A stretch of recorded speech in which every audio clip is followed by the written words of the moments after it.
Salam sejahtera murid-murid.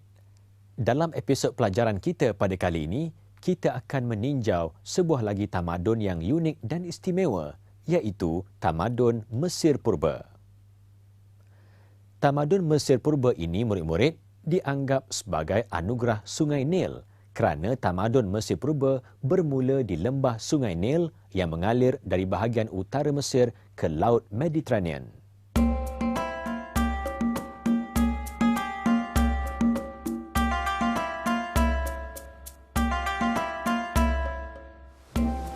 Air Sungai Nil yang melimpah ke tanah gersang dan berpadang pasir telah mengubah bentuk muka bumi Mesir menjadi delta subur untuk pertanian serta pertempatan manusia. Pertempatan tetap di sepanjang lembah Nil kemudiannya berkembang menjadi perkampungan. Kampung-kampung bergabung menjadi bandar dan bandar-bandar bergabung membentuk nom atau daerah. Semua nom kemudiannya disatukan dan salah sebuah bandarnya menjadi pusat pentadbiran seperti Bandar Memphis, Tibis dan Tinis.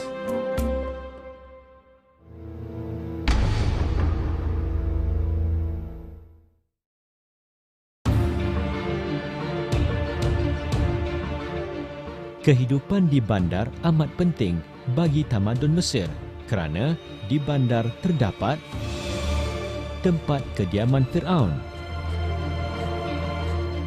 pusat pemerintahan dan pentadbiran, pelabuhan, pusat keagamaan, pusat tumpuan penduduk Mesir. Firaun Menes telah menyatukan semua nom dan membentuk sebuah kerajaan. Beliau memilih Tinis di bahagian tengah Sungai Nil sebagai pusat pentadbiran. Pusat pentadbiran kemudiannya berpindah ke Memphis dan selepas itu ke Bandar Tibis.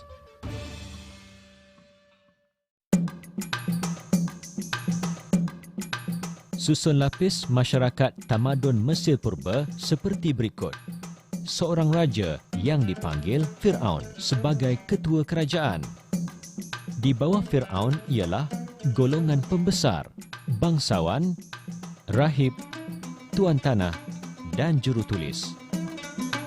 Lapisan seterusnya ialah golongan rakyat bebas yang terdiri daripada petani, pedagang dan artisan.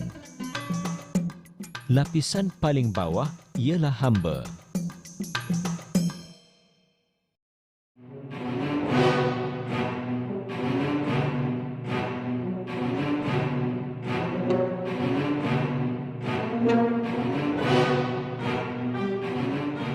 Sistem pemerintahan tamadun Mesir Purba diketuai Firaun.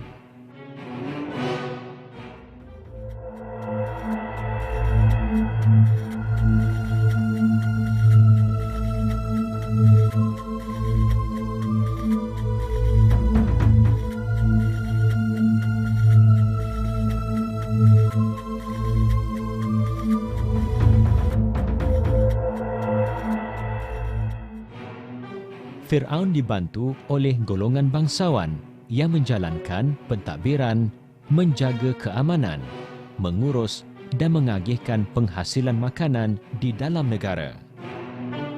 Golongan bangsawan adalah pembesar yang terdiri daripada pegawai, penasihat dan gabnor yang mentadbir wilayah taklukan. Selain itu, rahib bertanggungjawab mengurus hal-hal keagamaan. Jurutulis yang terdiri daripada orang awam dilantik untuk membantu urusan pentadbiran dengan menulis semua rekod kerajaan. Tahukah murid-murid, wanita dalam tamadun Mesir Purba mampu memerintah dan mempunyai status tinggi serta diiktiraf sebagai pemimpin. Contohnya, Firaun Hatshepsut yang membina terusan dan menukarkan padang pasir kepada tanah pertanian subur.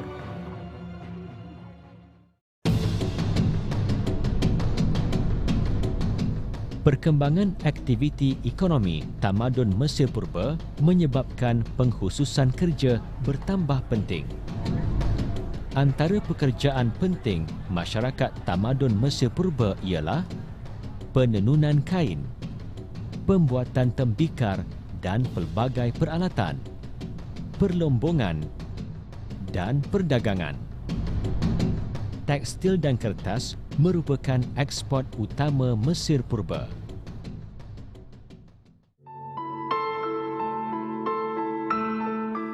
Masyarakat Mesir Purba percaya kepada konsep politisme, iaitu pemujaan banyak Tuhan.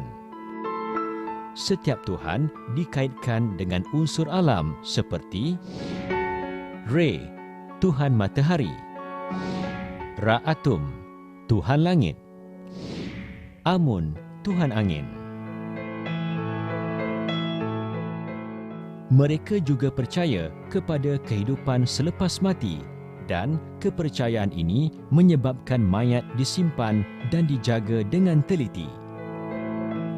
Makam mayat disemadikan bersama-sama dengan barangan dan kelengkapan harian sebagai keperluan kehidupan selepas mati.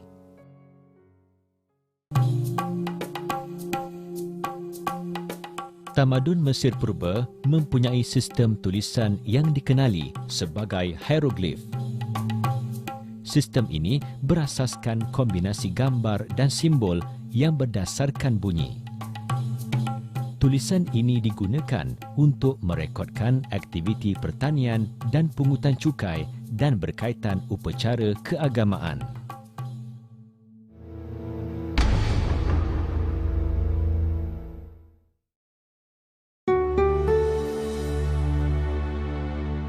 Sumbangan utama tamadun Mesir Purba ialah dalam seni bina yang mengagumkan, iaitu pembinaan piramid.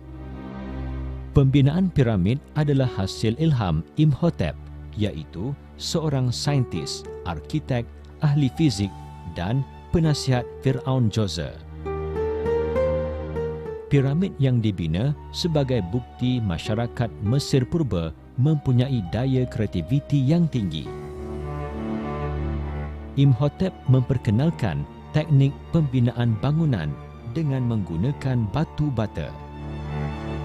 Antara piramid terkenal ialah Piramid Saqqara dan piramid yang dibina di Giza.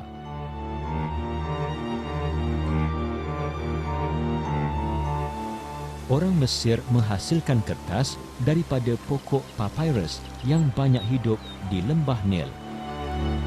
Penciptaan kertas telah memudahkan penyimpanan segala khazanah bangsa Mesir.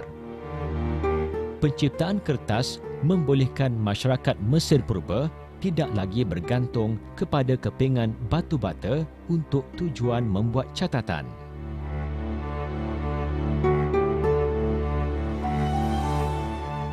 Sistem tulisan yang dikenali sebagai hieroglif digunakan untuk menyimpan rekod. Tulisan ini yang merupakan tulisan bergambar juga terpahat dengan begitu cantik, halus dan penuh seni pada makam dan batu.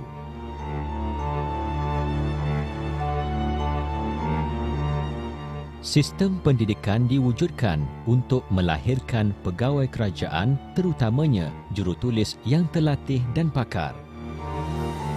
Mata pelajaran yang diajar ialah ilmu geometri, matematik dan sains. Selain itu, masyarakat Mesir Purba juga mahir dalam bidang fizik, kimia, perubatan dan pembedahan.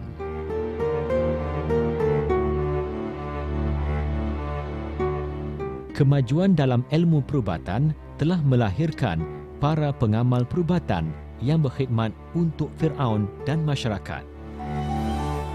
Golongan ini berstatus tinggi dalam masyarakat. Amalan memumiakan mayat dan pengetahuan tentang fungsi sistem tubuh memperlihatkan kemajuan dalam bidang perubatan.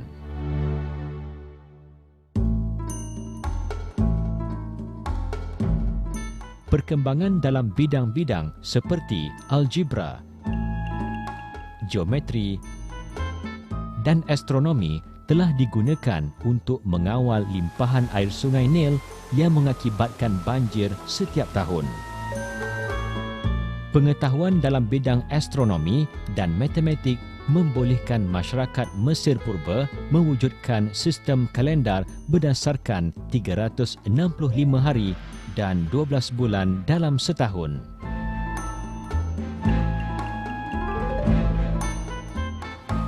Ilmu pengetahuan yang ada juga digunakan oleh pemerintah Mesir Purba untuk mencipta sistem pengairan untuk mengairi padang pasir yang gersang menjadi kawasan pertanian subur. Selain daripada tamadun Mesopotamia dan Mesir Purba, dua lagi tamadun di Asia Timur merupakan tamadun terawal yang agung, iaitu tamadun Indus dan tamadun Huangho.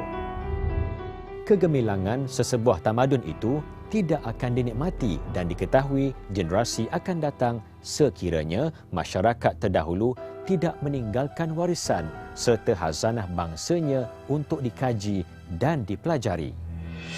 Tinggalan seperti bangunan, tulisan, dokumen serta buku merupakan salah satu manifestasi kewujudan sebuah tamadun yang agung.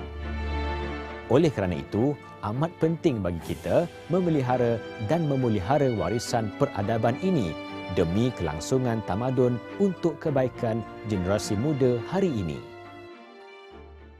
Apakah kerjaya masa kini yang ada hubung kait dengan ilmu yang telah murid-murid pelajari tadi? Antara kerjaya yang masih relevan ialah arkitek, doktor, penulis dan peniaga. Sekian, selamat belajar dan jumpa lagi di episod seterusnya.